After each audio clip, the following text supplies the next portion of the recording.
Donc on a traversé une période assez inédite, 2 mois et demi de confinement total en 2020, ce qui a mis à mal bien sûr l'économie mondiale.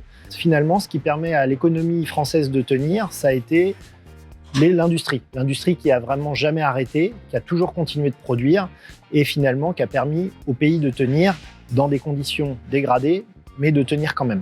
Dans les points positifs de cette crise, quand même, ça a été de voir à quel point l'industrie était importante dans un pays. D'avoir une industrie forte pour avoir une économie forte est devenu une évidence. Donc, le gouvernement a rapidement pris l'idée et l'ampleur de cette ambition.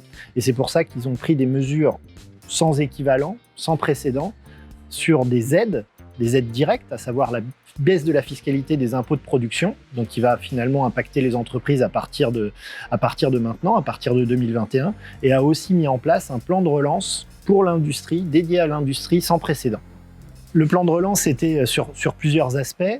Il y avait des plans de relance sectoriels, donc permettant d'aider des secteurs d'activité qui ont été pointés du doigt par le gouvernement. On voit que ces plans de relance sectoriels ont fonctionné, et particulièrement en région Pays de la Loire, puisqu'on a été parmi les régions les plus dynamiques sur ces appels à projets, avec très rapidement des entreprises labellisées sur le secteur.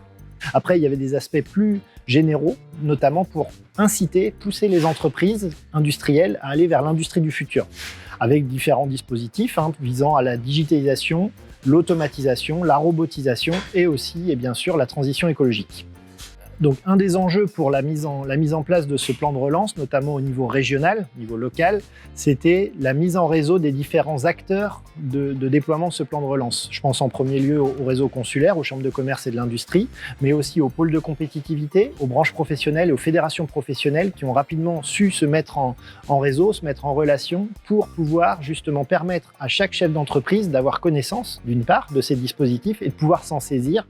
Et ça a été une vraie réussite, encore une fois, puisque dans tous les indicateurs qu'on peut voir au niveau national, la région Pays de la Loire ressort comme étant une des plus dynamiques sur les aspects appels à projets sectoriels, mais aussi sur les aspects interindustriels et industrie du futur.